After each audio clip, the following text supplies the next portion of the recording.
qalu subhanaka la ilma lana illa ma 'allamtana innaka antal alimul hakim. Nah, menurut tafsir Imam Qurtubi, disinilah sunnatullah ya, bahwasanya makhluknya Allah itu atau manusia itu diciptakan untuk berdialog. Jadi dalam memahamkan sesuatu itu dimulai dalam bentuk dialog.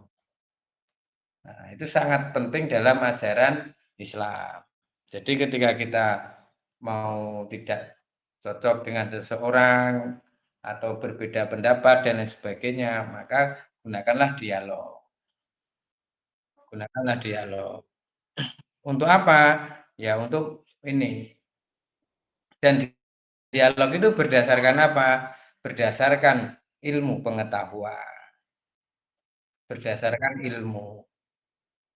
Nah, nanti ini berdasarkan ilmu. Subhanaka ay tanzihan laka ay ya'lama al-ghaiba sapa ahadun siwaka. Nah, kata qalu ini itu jawaban an biuni di ayat sebelumnya. Nah, qalu subhanaka. Nah, itu ibaratnya tuh kayak malaikat itu eh, mau bercerita tidak ada seorang apapun atau bentuk apapun yang bisa tahu hal yang bersifat gaib kecuali Allah Subhanahu wa taala. Itu kalau bahasa dialek kita, ya Allah. Nah, kayak gitu, Pak. Kalau kita lagi kaget atau ya Allah atau kita lupa sesuatu, nah kayak gitu. Ma di sini, ilama di sini itu adalah bimanzilati allati. Jadi dia isim mausul. Qalu subhanaka la ilma lana illa allazi alam tanah. Kira-kira itu. Kalau di tafsir Qurtubi. Nah, kemudian nah, kata subhanaka la ilma lana ini patut kita tiru menurut Imam Qurtubi, yaitu apa? Iktidaun kalimat Allahu a'lamu. Terus wala adri dan saya tidak tahu. Nah, itu kebiasaan mengakui sesuatu dan itu sangat ini ya, sangat susah sekali, sangat susah sekali. Nah, Imam Qurtubi ternyata mengambil hadis dari Imam Bukhari tentang bimautil ulama'i yubadu al ilmu fayabqa annasu juhalun yastaftuna bira'yihim fayadhulluna wa yadhulluna. Nah, jadi hilangnya ilmu sebabnya apa? Diambilnya para ulama. Nah, kemudian manusia itu akhirnya mengambil orang-orang yang bodoh atau orang yang tidak mengetahui, kemudian mereka membuat fatwa dengan pendapatnya. Fayadhulluna wa yadhulluna. Nah, maka dia menyesatkan dan maka dia sesat dan akhirnya menyesatkan. Nah, saya kurang tahu kenapa Imam Qurtubi mengutip hadis ini. Lebih penekanan kepada pengakuan malaikat atas ketidaktahuannya. Nah, dan hadisnya itu tentang itu ada di Sahih Bukhari di hadis ke-100 dan di Imam Muslim ada di hadis ke-2673.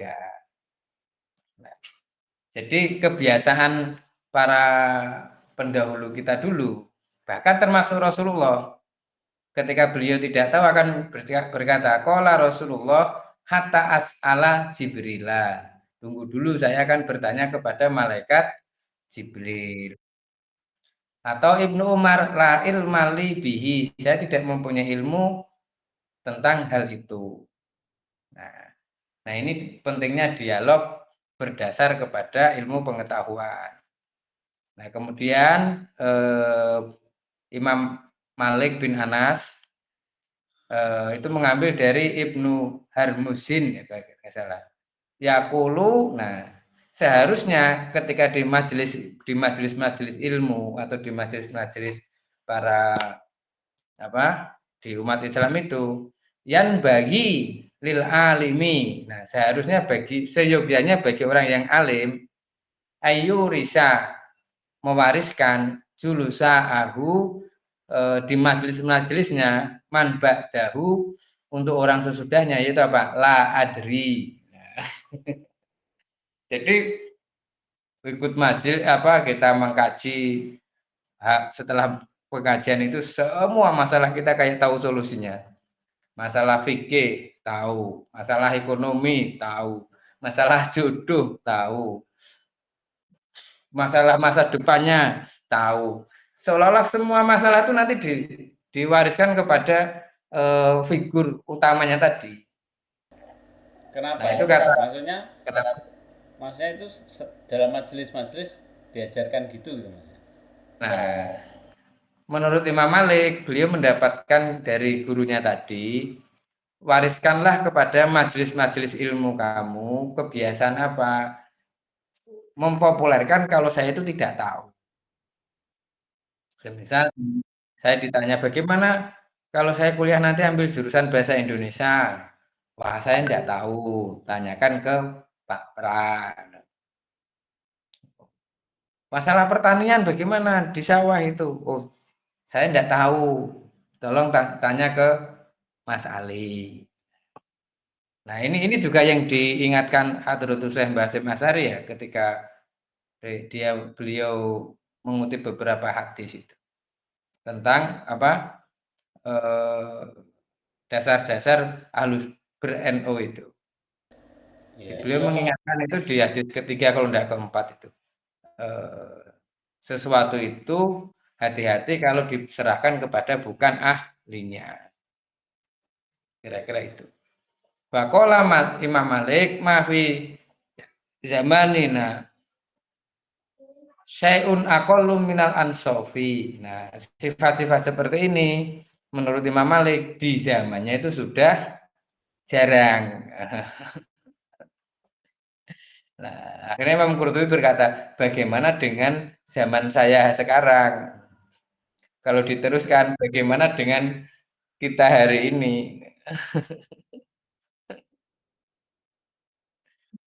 Itu sebenarnya maknanya apa mas ya? Kok sampai eh, kita ada kayak semacam syariat atau ajaran bahwa memang kalau kita benar-benar tidak menguasai atau tidak tahu ilmunya tetap harus ngomong tidak tahu itu karena manusia cenderung punya apa ya kalau dikaitkan dengan kajian sosial atau budaya gitu. Nah, itu nanti di bawah ada ini. Oh siap Nah, siap. jadi sifat dasar manusia itu kan anis. Kenapa manusia disebut al-insan ya karena sering lupanya. Nah, biasanya kalau di dalam majelis atau di sekolahan, guru untuk mengakui tidak lebih tahu dibanding muridnya itu kan orang tua kepada anaknya. Sebenarnya kalau ayat ini populer, maka yang ada itu antara guru dan murid itu ya dialog. Anak sama orang tua ya dialog. Iya iya. Tetangga dengan tetangga ya dialog dengan menggunakan ilmu. Nah, kalau hal ini diwariskan dari satu majelis ke majelis yang lain, maka itu akan memunculkan apa eh, ibaratnya itu sifat yang tidak angkuh gitu loh. Hal ini tuh maksudnya kebiasaan ngomong tidak tahu ketika tidak tahu itu ya. Nah, Ya ya ya. bisa jadi saya baca tafsirnya mungkin ada yang ahli sastra Arab ya, akan memahami yang lain. Apalagi kalau laki-laki dan perempuan yang ramai kemarin itu, yang kereta itu. Oh iya. Gerbongnya kalau bisa yang belakang sama depan itu jangan perempuan, yang belakang itu, yang laki-laki saja yang ramai itu loh, Pak. Iya itu jadi kontroversi. Emangnya yang laki-laki juga nggak pengen selamat itu ya. Nah, itu ternyata ternyata peristiwa seperti itu pernah ada di zaman Sayyidina Ali. Sayyidina Umar. Iya. Gimana kira-kira? Qala Sayyidina Umar, la tasidu fi muhurin nisa ala arba'ina auqiyatin. Nah, jadi maharnya perempuan itu jangan banyak-banyak istilahnya. Jangan sampai lebih dari 40 auqiyah. Ternyata fakomat imro'atun. Nah, maka langsung seorang perempuan itu berdiri di kitab itu. Madzalika laka katanya. Ini apa untuk kamu wahai Sayyidina Umar? Qala walimah. Nah, lah memangnya kenapa? Nikah itu kan jangan sampai membebani. Akhirnya yang perempuan itu me- mengutip ayat Al-Qur'an. Qalat li'anna Allah azza wa jalla a'antum ihdahunna kintoron fala ta'khudhu minhu syai'a. An-Nisa ayat 20. Nah, ini yang populer kalimatnya Sayyidina Umar. Faqala Umar imra'atun asobat wa rajulun akhto'a.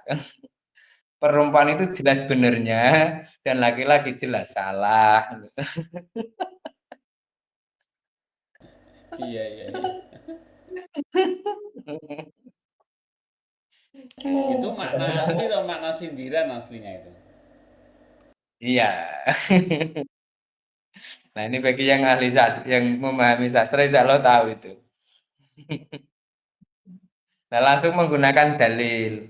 Maksudnya langsung menggunakan surat An-Nisa ayat 20 tentang mahar. Padahal yang diinginkan Sayyidina Umar itu, ya jangan banyak-banyak lah, jangan membebani. Akhirnya Sayyidina Umar, imro'atun asobat warojulun to'a. Itu di Indonesia banget itu terjadi kalau di Indonesia. Kalau yang di luar negeri di Arab kan kenapa kok sampai ngomong jangan banyak-banyak karena memang tradisinya banyak ya di sana. Kalau di Indonesia ya nggak perlu dikasih ayat itu sudah sedikit kok.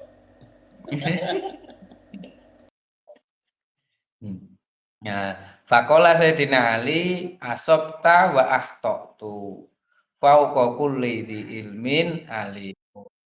Jadi para sahabat dulu baik Rasulullah itu sudah biasa Pak. Kalau dia tidak tahu ya ya memang saya tidak tahu. Ya, ya nanya yang tahu. Ketika perempuan ini diajak makna syariah, ternyata beliau perempuannya ini mengutip ayat Al-Qur'an, ya sudah kamu yang benar, laki-laki yang salah.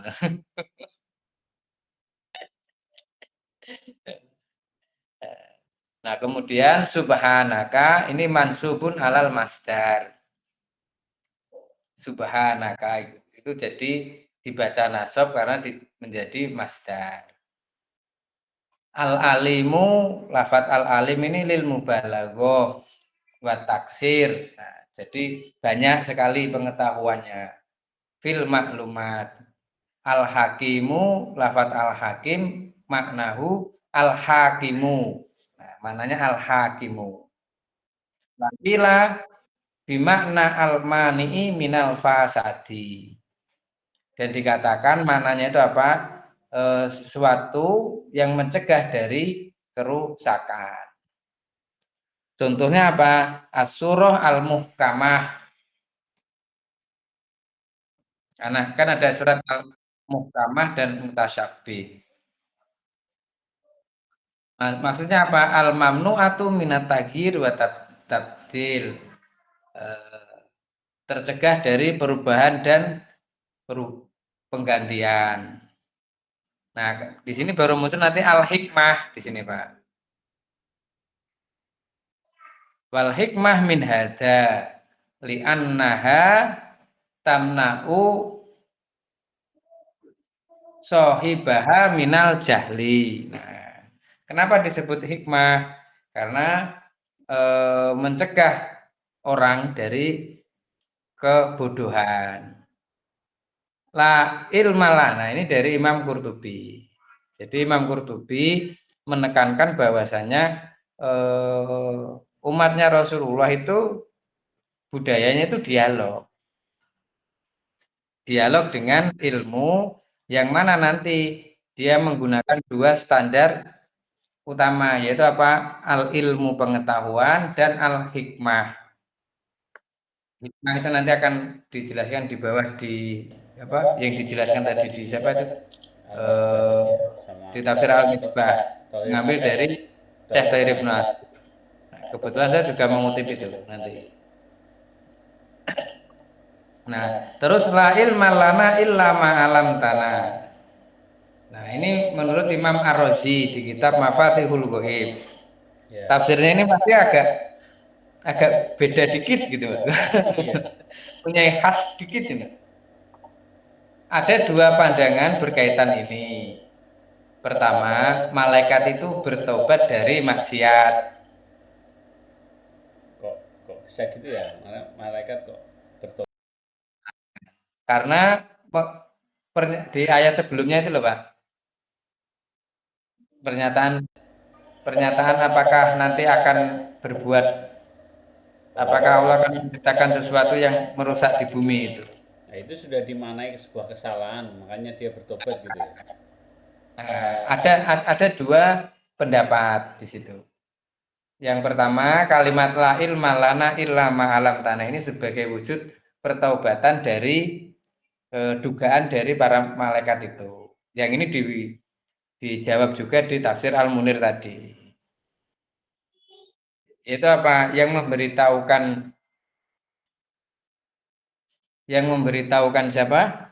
Malaikat itu ya Allah. Yang kedua, tidak seperti itu. Nah, tidak seperti apa? Itu tidak pernyataan taubat. Ya, pengetahuan itu didapat dari Allah. Nah, nah, kemudian kalau kita mengutip kata al-insan dari beberapa ayat Al-Qur'an, nah, di situ disebutkan yang pertama, dilihat dari kata insan itu kebanyakan itu berkonotasi negatif. Kalau kata Anas al-insan di Quran itu, Konotasinya laku negatif. konotasinya negatif. Ya. Semisal di surat Quran surat 17 ayat 11, dia itu maunya suka doanya itu langsung terkabul. Terus di Quran surat 18 ayat 54, dia itu sukanya mendebat dan mencari alasan. Di Quran surat 17 ayat 100, dasarnya itu bakhil. Di Quran surat 100 ayat 8, manusia itu mencintai dunia dan dia serakah. Kemudian di Quran surat 39 ayat 49, manusia itu adalah makhluk yang sukanya zalim dan kufur. Nah, jadi kalau ada manusia yang baik, berarti ada sesuatu itu, Pak. Gimana gimana? Kenapa, Pak? Kalau al insan tuh konotasinya selalu negatif dengan tadi Ya. penyebutan tadi itu ya. Hmm. Konotasinya itu negatif kalau di ayat-ayat Quran itu. Jadi kok ada al-insan yang berbuat baik? Nah, itu pertanyaan itu, ajaran Rasul yang bagaimana yang sampai ke dia itu.